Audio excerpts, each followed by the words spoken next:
Bonjour et bienvenue pour cette quatrième vidéo sur la deconnexité. Dans les trois vidéos précédentes, on a vu plusieurs définitions de la deconnexité, une définition des points d'articulation, des propriétés des composantes deconnexes d'un graphe, et on a aussi vu quelques spécificités du parcours en profondeur sur les graphes non orientés. Donc on va aujourd'hui assembler tout ce qu'on a vu pour obtenir un algorithme pour repérer, pour trouver les points d'articulation dans un graphe non orienté connexe. Alors, la propriété qui va beaucoup nous servir aujourd'hui, c'est celle-ci. C'est une autre caractérisation des points d'articulation et qui lie cette caractérisation des points d'articulation à un parcours en profondeur.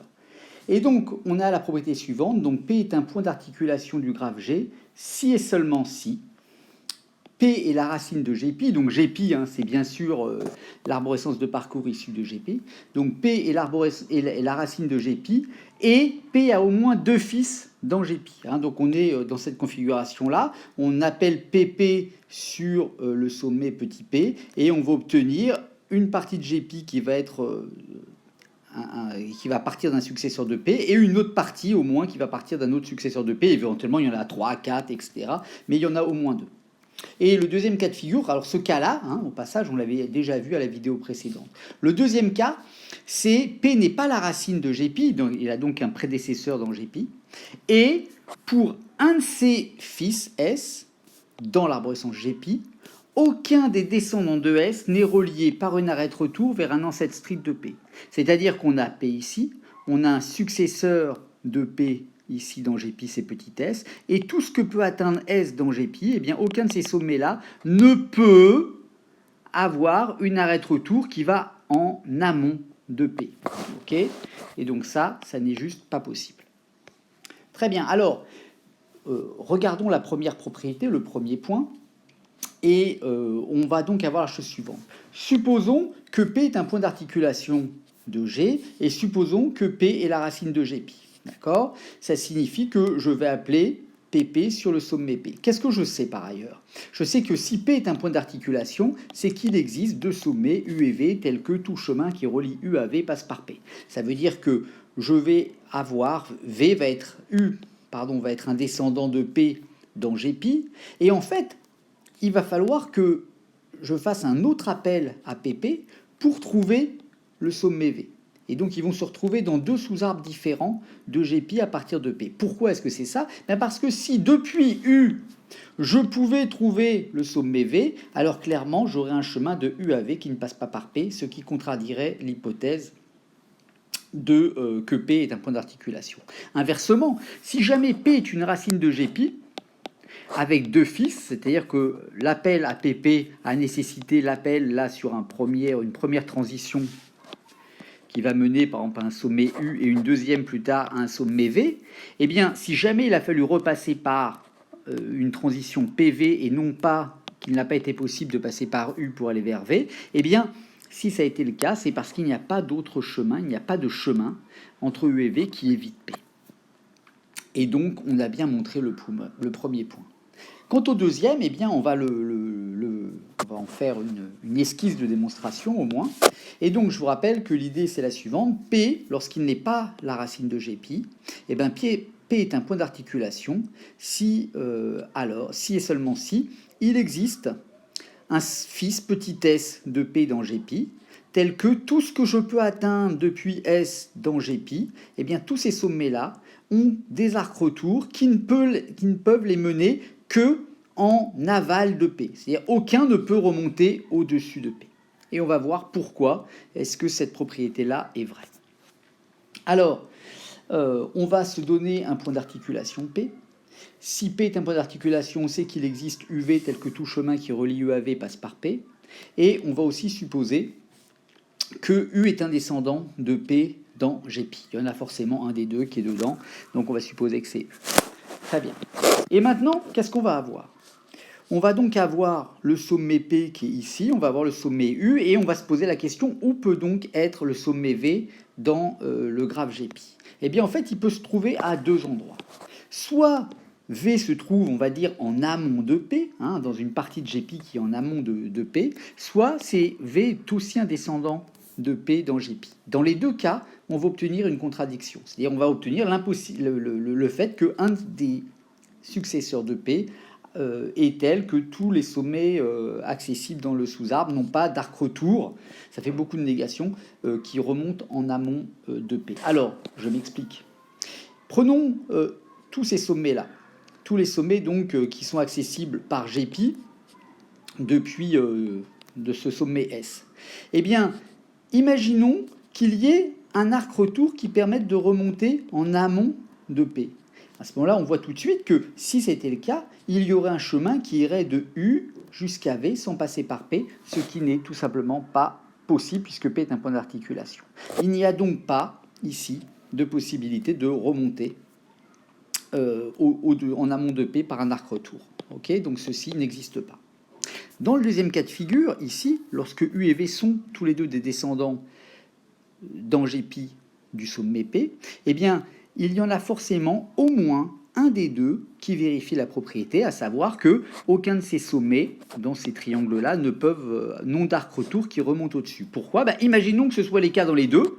Okay, imaginons qu'on ait un arc retour qui remonte comme ça. Imaginons que l'arc retour aussi remonte comme ça. On voit tout de suite qu'il y aurait alors un chemin de U à V qui éviterait P, ce qui n'est pas possible. Donc il y a forcément au moins un de ces deux sommets, la S et S', tels que tous les descendants sont un peu cantonnés à rester en amont de P.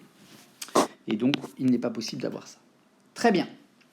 Alors, il reste maintenant à trouver un critère algorithmique pour décider justement s'il existe un fils d'un certain sommet, un fils S d'un certain sommet, tel que tous les descendants de S ne sont... aucun des descendants de S, plus exactement, n'est relié à une arête retour par un ancêtre strict du sommet. Alors, pour faire cela, en fait, on va utiliser les dates D.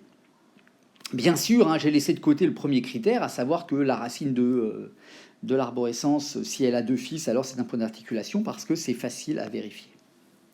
Alors, pour trouver un critère qui va bien, eh bien, on va calculer un coefficient. On va définir le coefficient LO de V. LO de V, c'est, pour un sommet V, le minimum entre la date de découverte de V et la date de découverte des sommets W accessibles depuis V par un certain chemin dans GP, on descend dans GP jusqu'à un sommet X, suivi d'une arête retour qui mène à W, et tel que W est un ancêtre de V dans GP, un ancêtre strict. D'accord ? Et donc là, on va pouvoir utiliser on va voir comment on calcule exactement ce coefficient LO, et on va voir ce coefficient sur des exemples, mais imaginons qu'on l'ait. Eh bien, on va voir comment on peut l'utiliser, puisque si pi de P est différent de nil, donc si P n'est pas la racine de l'arborescence de parcours, alors P va être un point d'articulation si et seulement si P est un successeur dans GP petit s, tel que l'O de S va être supérieur ou égal à P. C'est-à-dire que tout ce que je peux atteindre ici, par des arêtes de GP suivies d'une arête retour, vont être cantonnés au sommet ici, c'est-à-dire des sommets qui ont des dates de découverte plus grandes que la date de découverte de P. Okay ? Donc on va voir qu'on va pouvoir, maintenant, ça va être l'objectif, maintenant on va voir qu'on peut calculer ce coefficient-là relativement facilement avec le parcours en profondeur. Mais tout de suite, quelques exemples du coefficient LO. Si je prends ce graphe-là, les sommets ici en vert sont des points d'articulation.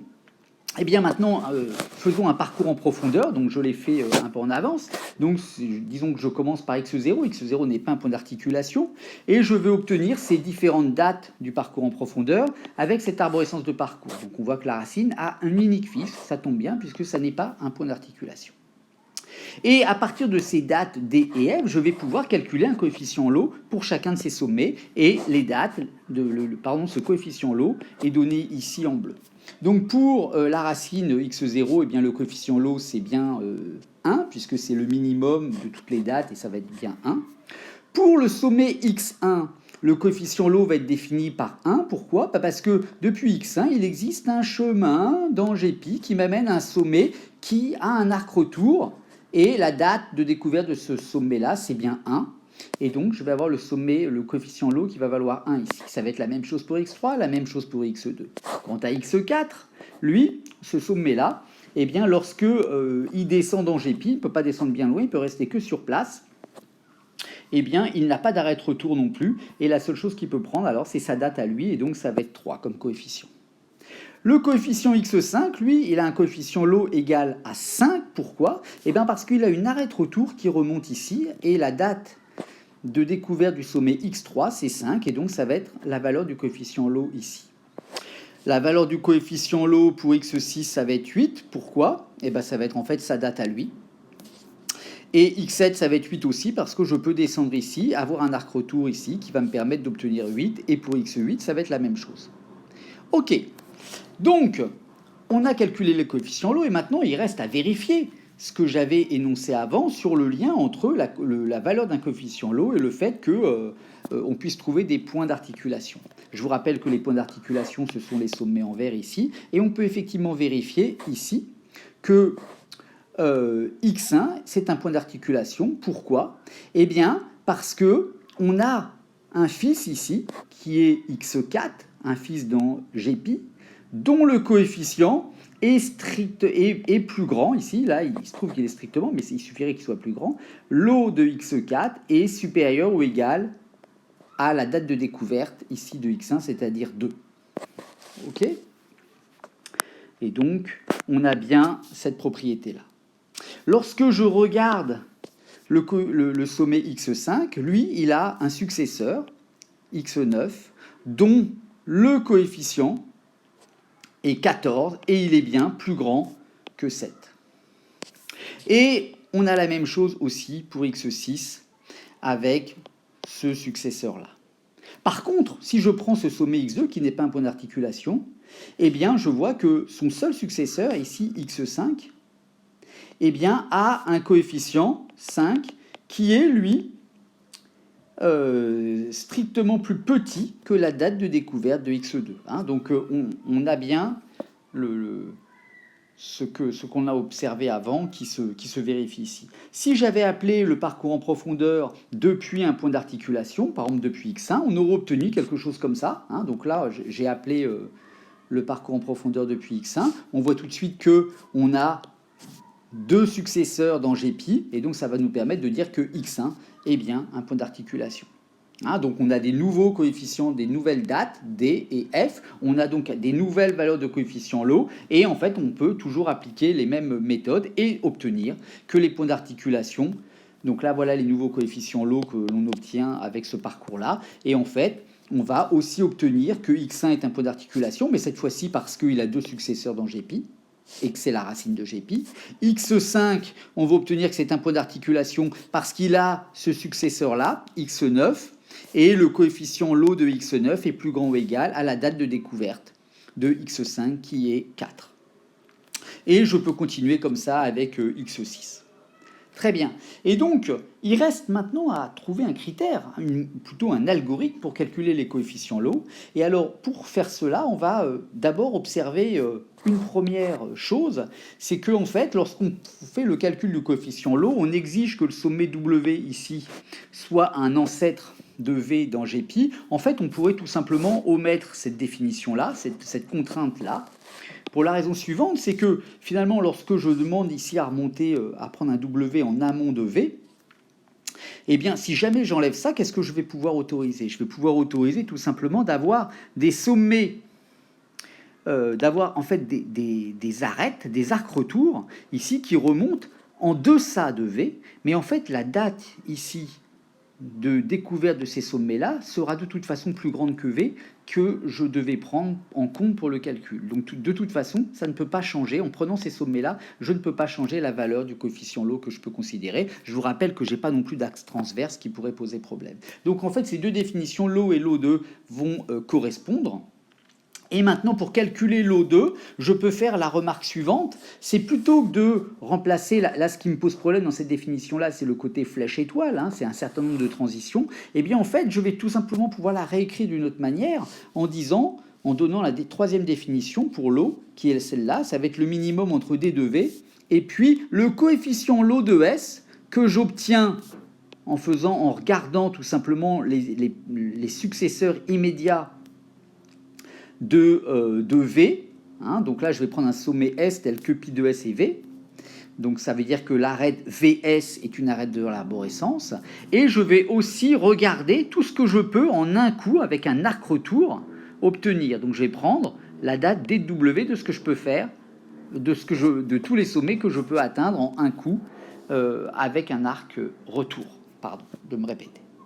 Ok, et donc en fait ce coefficient LO3 maintenant il se prête vraiment facilement à une intégration dans le parcours en profondeur. Et en fait on obtient cette parcours-là, hein, ce qui est en fait une customisation du parcours PP.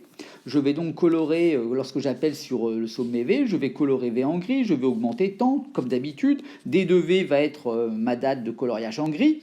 Et maintenant je vais initialiser l'O de V avec D de V. Je vais dire que pour l'instant, V n'est pas un point d'arrêt. Hein, donc PA, ça va être un tableau qui va me dire que si PA de X est égal vrai, si est seulement 6, c'est un point d'arrêt. Au début, je pense que ce n'est pas un point d'arrêt. Et je vais compter son nombre de fils. Ça, c'est dans le cas de la racine. Et ensuite, je vais regarder pour chacune des arêtes qui partent de V. Si V est blanc, je vais donc appeler récursivement la procédure sur les successeurs. Je vais au passage augmenter le nombre de fils. Et puis, une fois que j'ai fini ça, j'ai calculé les coefficients LO, le coefficient LO de W. Et donc, je vais pouvoir vérifier hein, si jamais V n'est pas une racine de l'arborescence, alors je vais regarder la valeur de l'O de W par rapport à V et ça va me permettre de décider, c'est le cas 2, si V est ou non un point d'articulation. Le cas numéro 1 se fait à la fin, je vais juste regarder si le nombre de fils est plus grand que 1. Et je vais prendre ça uniquement lorsque V est bien la racine. Et donc ça, c'est un critère de décision, une fois que j'ai calculé le coefficient LO pour un successeur W. Et par ailleurs, une fois que j'ai calculé l'O de W, il faut que je mette à jour l'O de V. Ça va être le minimum entre ce que j'ai pour l'instant trouvé comme coefficient LO pour V et le coefficient W que je viens de calculer. Et donc c'est un calcul qui s'intègre vraiment facilement à la procédure PP et qui va me permettre de trouver exactement les points d'articulation. La conclusion de cette partie, c'est qu'on peut relativement facilement adapter l'algorithme pour calculer ces coefficients LO. Donc, pour décider quel sommet est un point d'articulation ou pas. Et en fait, on pourrait toujours continuer à adapter l'algorithme pour trouver cette fois-ci les composantes de Connect. Je le mettrai en ligne sur le site un peu plus tard. La conclusion de cette partie-là sur la doconnexité, j'aimerais que vous reteniez cette idée-là. C'est que c'est un algorithme qui est à la fois élaboré, hein, il n'est pas du tout naturel, il est assez fin, élégant et pas du tout trivial. Il est en même temps vraiment efficace, hein, il se fait en temps linéaire puisque c'est uniquement à base de parcours et c'est vraiment un joli algorithme pour résoudre un problème, la doconnexité, qui est un problème tout à fait naturel et en même temps assez compliqué. Hein, il n'y a pas de solution simple à ce problème-là.